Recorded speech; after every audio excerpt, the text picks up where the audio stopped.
Good morning সবাইকে। আজকের HTML ক্লাসে আরও কিছু ইনপুট ট্যাগ দেখাবো। আগের দিনের পেজ এটা ছিল, তো আমি এটাকে কপি করে নিয়ে কাজ করছি, তাহলে আমাদের একটু তাড়াতাড়ি হবে। তো দেখো, আগের দিনের পেজটাকে আমি ক্লোজ করে দিলাম। এইবার দেখো, এই পেজটার ভেতরে আমরা প্রথমে উপরে দেব একটা বোল্ড আকারে একটা, বোল্ডের জায়গায় H1 একটা হেডিং দিলাম। এই হেডিংটার ভেতরে আমরা লিখে দিলাম এন্টার পার্সোনাল ডিটেলস।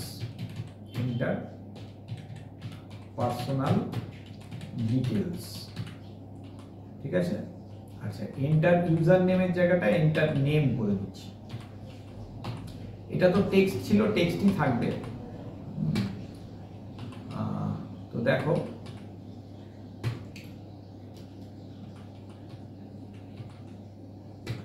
তোমরা বোধহয় আগের ক্লাসে পাসওয়ার্ডের ইনপুটটা কেমন হয় দেখোনি। তো এন্টার পাসওয়ার্ড জায়গাটা আমি ওরকমই রাখছি, তাহলে তোমাকে দেখিয়ে দেওয়া যাবে। পেজটার নাম দিচ্ছি ওয়েব পেজ 10.html। তোমরা একটু ক্লাসগুলো ফলো করবে, তাহলে বুঝতে সুবিধা হবে, না হলে অসুবিধে হতে পারে। এইটা এখন আপাতত বানালাম। তো এটাতে যে পেজটা তৈরি হলো, খেয়াল করো, এন্টার পার্সোনাল ডিটেলস এরকম তৈরি হলো। তো এখানে দিলে যা ডেটা দেবে দিতে পারো, কিন্তু পাসওয়ার্ডের জায়গায় দেখো পাসওয়ার্ড টাইপ থাকলে এরকম থাকে, ঠিক আছে। আচ্ছা, এইবার এর ভেতরে আমি অন্যান্য যে ইনপুট টাইপগুলো আছে সেগুলো দিচ্ছি। যেমন ধরো, সাবমিটটা যেরকম আছে থাকবে, কোনো অসুবিধা নেই। সাবমিটের আগে অন্যান্য ইনপুট টাইপ দেবো। যেমন ধরো দিলাম এন্টার অ্যাড্রেস। আচ্ছা, অ্যাড্রেস ফিল্ডটা কিন্তু ছোট টেক্সট বক্সে হয় না, সেই জন্য এক্ষেত্রে যে ইনপুট টাইপটা ব্যবহার করব তার নাম হচ্ছে টেক্সট এরিয়া। এটারও আইডি দেব। আইডি ধরো দিলাম T1, নেম একই রাখছি T1, ঠিক আছে। তো আবার এখানেও ব্রেক কথাটা ব্যবহার করছি, ঠিক আছে। তো এবার টেক্সট এরিয়া দিলে দেখতে কেমন লাগবে একটু দেখে নাও, তাহলে বুঝতে পারবে। দেখো, এই পেজের মধ্যে দেখো, সরি, একটা বিআর মনে হয় আগের কিছু বাদ গেছে। ইউজার নেম পাসওয়ার্ড ঠিক আছে।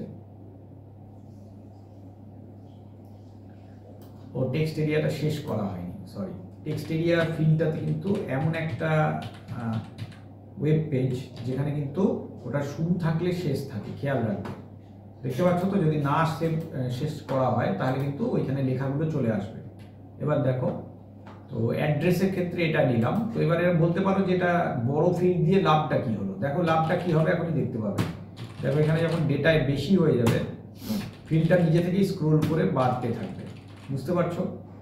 এই জন্য এটা দিয়ে সুবিধা হয়, এন্টার অ্যাড্রেস। আচ্ছা আচ্ছা, এর পরে যে ইনপুট টাইপটা দেবো সেটা হলো, ধরো দিলাম, এবার দিচ্ছি এন্টার জেন্ডার।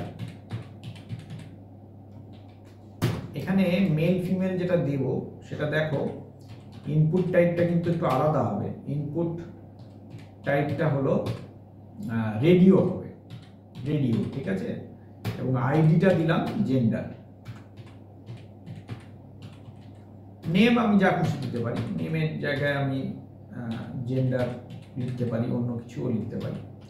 তো যেটা দিলাম দেখো, এটার আগে আমি এটা লেখার পর পাশে ডান দিকে মেল শব্দটা দিয়ে দিলাম, তাহলে মেলের আগে এই ইনপুট টাইপটা দেখাবে, ঠিক আছে। আচ্ছা, তার নিচের লাইনে আবার আরেকটা দিতে হবে, ফিমেল একটা দিতে হবে। তাহলে এই জায়গাটা আমি লিখে দিই ফিমেল, ঠিক আছে। আর এখানে একটা ব্রেক অবশ্যই ব্যবহার করবে, কারণ ব্রেক ব্যবহার না করলে কিন্তু লেখাগুলো পর পর চলে আসবে, দেখতে খারাপ লাগবে, এটা খেয়াল রাখবে। তো এবার এই ইনপুট টাইপটা কি ধরনের কাজ করে, রেডিও বাটনটা দেখে নাও। দেখো, এখানে এন্টার জেন্ডারের জায়গায় মেল ফিমেল দুটো এসছে। লাভটা দেখো খেয়াল করে, মেল বা ফিমেল যে কোনো একটা অ্যাড করা যাচ্ছে, দেখতে পাচ্ছ, এটা সুবিধে।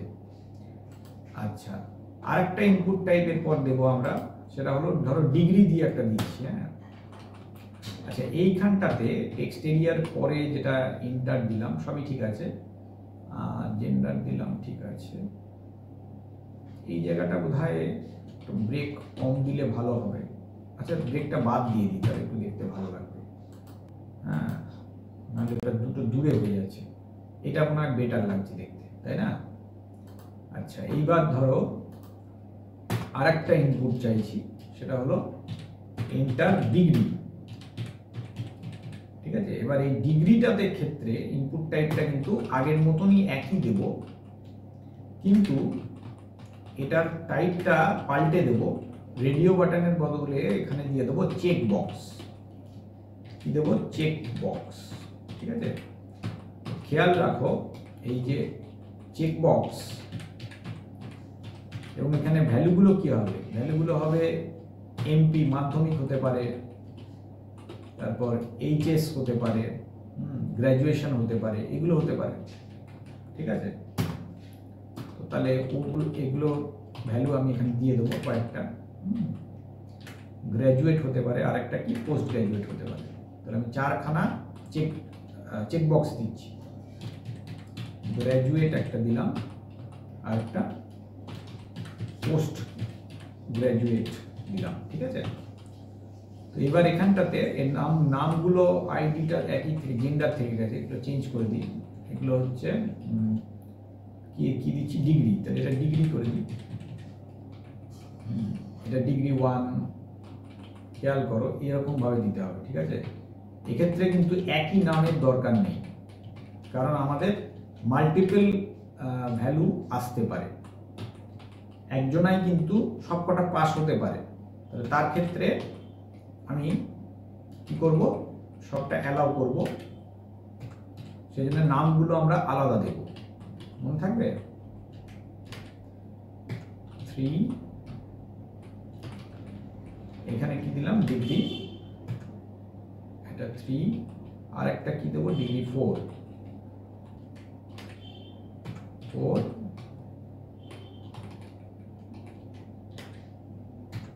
ঠিক আছে, আচ্ছা, এবার সেভ করে দিলাম। দেখো দেখতে কেমন লাগছে, দেখা যাক। এই দেখো, এন্টার ডিগ্রিতে 4খানা অপশন এসছে। দেখো এখানে মেল ফিমেল কিন্তু আমি একটাই সিলেক্ট করতে পারছি, কিন্তু রেডিও বাটনের এই তোমার চেক বক্সের সুবিধাটা দেখো, তুমি চাইলে সবকটা দিতে পারো, দুটো দিতে পারো, 3টে দিতে পারো, যা খুশি করতে পারো। এইটা হচ্ছে চেক বক্সের সুবিধা। ঠিক আছে, তাহলে বুঝতে পারলে? আচ্ছা, এইভাবে আমরা বিভিন্ন টাইপের যে ইনপুট টাইপগুলো আছে সেগুলো দিতে পারি। আরও একটা হয়, সেটা হচ্ছে সিলেক্ট অ্যাড করা যায়। তো সিলেক্টটা আমি পরের ক্লাসে দেখাবো, কারণ সিলেক্টের আবার দুটো টাইপ আছে, তো ক্লাসটা লেন্দি হয়ে যাবে, সেই জন্য এটা ক্লাসে এইটুকুই রাখছি আজকের ক্লাসে। পরের ক্লাসে আবার বাকিগুলো দেখাবো। প্রত্যেকটা ক্লাস ফলো করো, দেখো বুঝতেও পারবে, সুবিধেও হবে, ভালো লাগবে। থ্যাংক ইউ সকলকে। আজকের ক্লাসে এইটুকুই রাখছি।